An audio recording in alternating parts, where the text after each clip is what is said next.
Minareler süngü, kubbeler miğfer. Minareler süngü, kubbeler miğfer. Camiler kışlamız, müminler asker.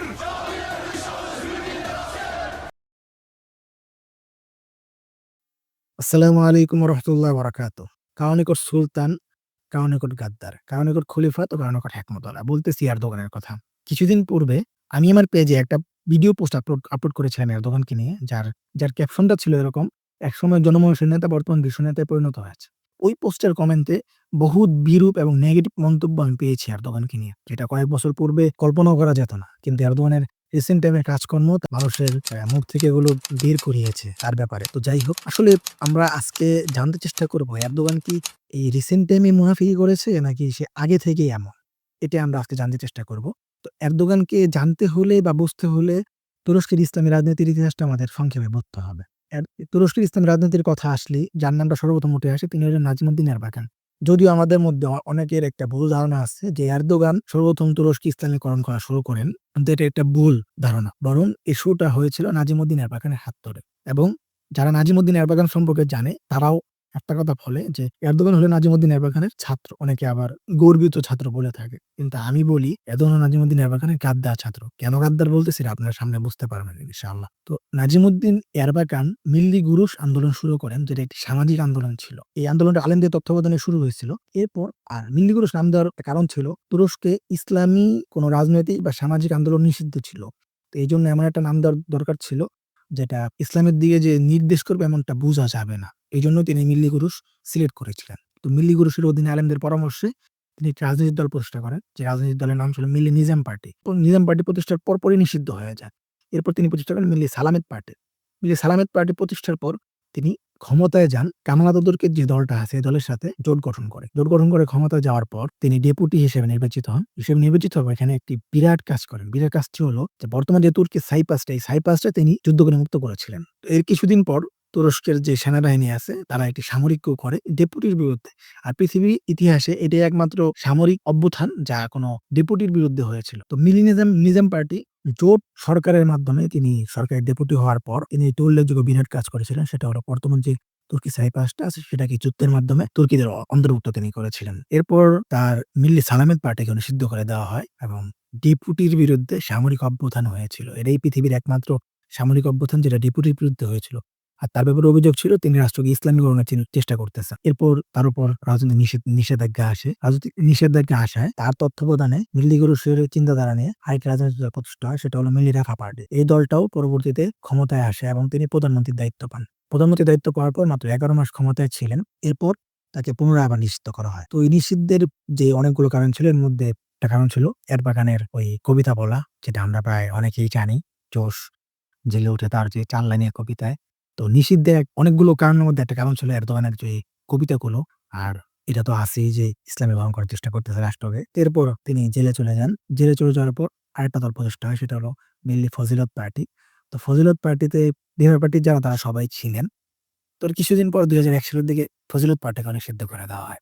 তো ফজিলত পার্টিকে নিষিদ্ধ করে দেওয়ার পর নতুন একটা পার্টি প্রতিষ্ঠা করে মিল্লি সাদাত পার্টি। কিন্তু ফজিলত পার্টি নিষিদ্ধ করার সময় দলটা ২ ভাগ হয়ে যায়।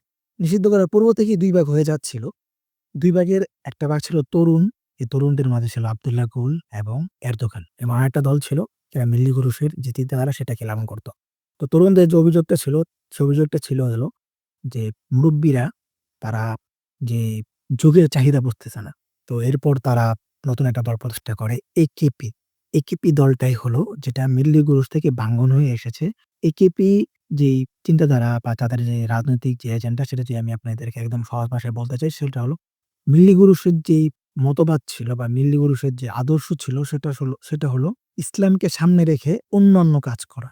ইসলাম আমাদেরকে যে কাজ করতে যতদূর অনুমতি দেয় ততটুক করা। আর একেপির আদর্শ হয়ে যায় গণতন্ত্রকে সামনে রাখা এবং গণতন্ত্র যতটুকু অনুমতি দেয় ততটুকু ইসলামকে মান্য করা বা রাষ্ট্রে অতটুকু ইসলাম কায়েম করা। তো এই কনসেপ্ট দিয়েই সে ক্ষমতায় আসে। এখানে যারা ওই ফজিলত পার্টি অর্থাৎ মিল্লি গুরুশের যে পার্টিটা ছিল ভেঙে যারা আসছিল তারাও একে পার্টিতে জয়েন করে এবং যারা টুকটাক একটু ধর্ম পালন করত তুরস্কের তারাও সাপোর্ট দেয়। তো এই সাপোর্ট দিয়ে অনেক অল্প সময়ের মধ্যেই ২০০২ সালেই তারা ক্ষমতা পেয়ে যায়। এভাবে একেপির বড় সফলতা আসে। তো এখানে একেপি আরেকটি ২ নাম্বারি কাজ করে, সেটা হলো তারা বলতে থাকে আমরা মিল্লি গুরুশেরই নতুন একটি দল, নতুন চিন্তাধারার দল। কিন্তু আসলে মিল্লিগুরু সবসময় তাদেরকে প্রত্যাখ্যান করেছে। বা নাজিমুদ্দিন এরবাকার রহমাতুল্লাহ আলাইহ সবসময় প্রত্যাখ্যান করেছেন। তো এখানে আরেকটা কথা বলা জরুরি, সেটা হলো ক্ষমতায় আসার ব্যাপারে একিপির যে স্লোগানটা ছিল সেটা হলো, আমরা মিল্লিগুরুসেরই চিন্তাধারায় আধুনিক নতুন তরুণ প্রজন্মের একটি দল। অথচ মিল্লিগুরুস তাদেরকে সবসময় প্রত্যাখ্যান করেছে। এইজন্য যারা এরদোগানকে একটু ভালোবাসে বা এরদোগানের হ্যাকমতকে যারা ধারণ করে, তারা বলে যে এরদোগান হলো নাজিমুদ্দিন এরবাকান তুরস্ক চালাচ্ছে। এটি হলো সামাজিকভাবে মিল্লিগুরুস দিয়ে তাদের ছাত্রদের দিয়ে রাজনৈতিকভাবে। কিন্তু আসলে এটা ভুল। ঠিক আছে? কারণ এরবাকান সবসময় এরদোগানকে প্রত্যাখ্যান করে আসছে। এরবাকানের রাজনৈতিক দর্শন ছিল, ইসলাম আমাকে যতটুকু অনুমতি দেয় ততটুকু আমি আধুনিককে ধারণ করব। কিন্তু একিবি পুরোটা উল্টা। আধুনিক যতটা অনুমতি দেয় ততটুকু সে ধারণ করবে। এবার আসি আমি বাংলাদেশীদের কথায় আনি। কিন্তু বাংলাদেশীরা দেখেন, এরদোগান কিন্তু এখানে কোথাও সে মানে সে যে শুরু করছে তার নতুন দল একেবি, মিল্লিগুরুস থেকে বের হয়ে, ফজিলত পার্টি থেকে বের হয়ে, সাদাত পার্টিতে যোগ না দিয়ে তার যে একই পার্টি শুরু করছে, সে কিন্তু শুরু থেকেই বলে আসছে যে আমাদের রাজনৈতিক দর্শন হলো এই যে এটা, যে আমরা ইসলামকে ধারণ করি না, বরং আধুনিকতাকে ধারণ করি। আধুনিকতা যতটুকু অনুমতি আমাদেরকে দেয় আমরা ততটুকুই মানি। এখানে এরদোগানের দোষটা বর্তমান তো না, বরং এরদোগান আগে থেকেই দোষী। এই দোষটা সে অনেক আগেই করছিল, এখন না। কিন্তু আপনি আমি বুঝতেছি এখন। আপনি যে এখন তাকে গাদ্দার বলতেছেন, এটা তো আপনার অপরাধ। কারণ আপনি এখন তাকে গাদ্দার বলতেছেন। বরং আপনি তার উপর ভুল বিশ্বাস করেছিলেন। বরং আপনি যে এখন তাকে গাদ্দার বলতেছেন, এটা তো আপনার একটা ভুল ধারণা। বরং এরদোগান অনেক আগে থেকেই গাদ্দার। এরদোগান আজকের গাদ্দার না। এরদোগানের গাদ্দারিটা বহু পুরানো।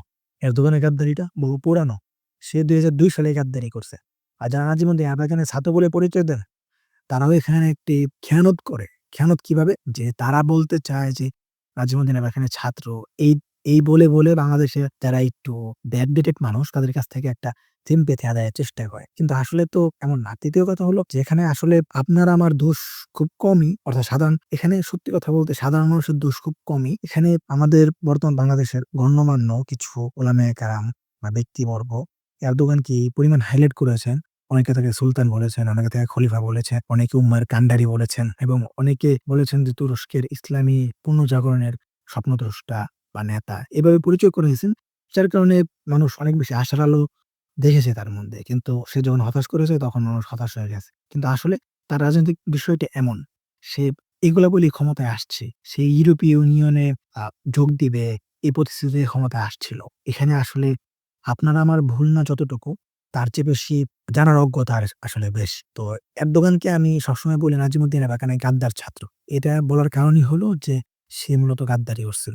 এখানে আরো কিছু বর্ণনা আছে। বর্ণনা অনুযায়ী জানা যায় যে ওই সময়টাতে যখন ফজিলত পার্টিকে নিষিদ্ধ করা হবে, ওই সময়টাতে এরদোগান প্রচুর পরিমাণ আমেরিকা যাওয়া আসা করত। ওই সময় যে সময় ফজিলত পার্টি নিষিদ্ধ হওয়ার কথাবার্তা চলতেছে, ওই সময় এরদোগান প্রচুর পরিমাণ আমেরিকা যাওয়া আসা করত। তো সেখান থেকে আর ওই সময় একটা ঝগড়া চলে আসতেছিল ফজিলত পার্টিতে। একসময় ফজিলত পার্টি নিষিদ্ধ করা হয় এবং এরদোগান একই পার্টি গঠন করে এবং এরপর তারা ক্ষমতায় আসে। তো এখানে মূল যে বিষয়টা, যেটা আমরা বুঝতে পারলাম বা আমাদেরকে আসলে বুঝতে হবে, সেটা হলো যে এরদোগানের রাজনৈতিক চিন্তাধারাটা এরকম যে, অর্থাৎ গণতন্ত্র আমাকে যতটা অনুমতি দেয়, অর্থাৎ এরদোগানের চিন্তাধারাটা এমন যে আমাকে গণতন্ত্র যতটা অনুমতি দেয় আমি ঠিক ততটাই ইসলামকে মান্য করব। এর বাইরে আমি যাব না। সে এই কথা বলেই গণমানুষের সমর্থন আদায় করছে। অন্যথায় তৎকালীন সময়ে লেবার পার্টির যে ভোট ছিল প্রায় ২১% বলা হয়। তো অনেকে বলে যে যারা বিশেষজ্ঞ, যে বর্তমান সময়ে যে এরদোগান ওই সময় এই গাদ্দারিটা না করত মিল্লি কুরুশের সাথে, তাহলে হয়তোবা এখন মিল্লি কুরুশের ভোট ব্যাংক ৪০-৪৫-৫০% থাকতো। কারণ কিন্তু বর্তমান এই সাদাত পার্টি যে দলটা আছে, তার ভোট ব্যাংক আছে ২% এরও কম। তো দেখেন ২১% এর ভোট ব্যাংক আজকে ২% এরও কম চলে গেছে। এর পেছনে অবশ্যই এরদোগানের হাত আছে। তো এরদোগান আসলে আজকের গাদ্দার না, বরং এরদোগান অনেক আগের গাদ্দার। ঠিক আছে? তো আমি আশা করি আমি বিষয়টা আপনাদের কাছে ক্লিয়ার করতে পেরেছি। আর আমার ওই পোস্টটা দেওয়ার মূল উদ্দেশ্য ছিল যে সে আসলে একটা সময় মানুষকে তার এই রাজনৈতিক যে এজেন্ডা ছিল, রাজনৈতিক দর্শন ছিল, সেটা দিয়ে মানুষকে টেনে এনেছে এবং বর্তমান সে তার এই দর্শনটা দিয়ে পুরো পৃথিবীবাসীকে মোহ করে রাখছে। আমার বোঝানোর উদ্দেশ্য ছিল এটা। আশা করি আমি আপনাদের নিকট ক্লিয়ার করতে পেরেছি। অন্য আরেকদিন অন্য বিষয় নিয়ে আলোচনা হবে ইনশাআল্লাহ। আসসালামু আলাইকুম। দোয়া করবেন। আমার সাথেই থাকবেন। ওয়া মা আলাইনা ইল্লাল বালাগ।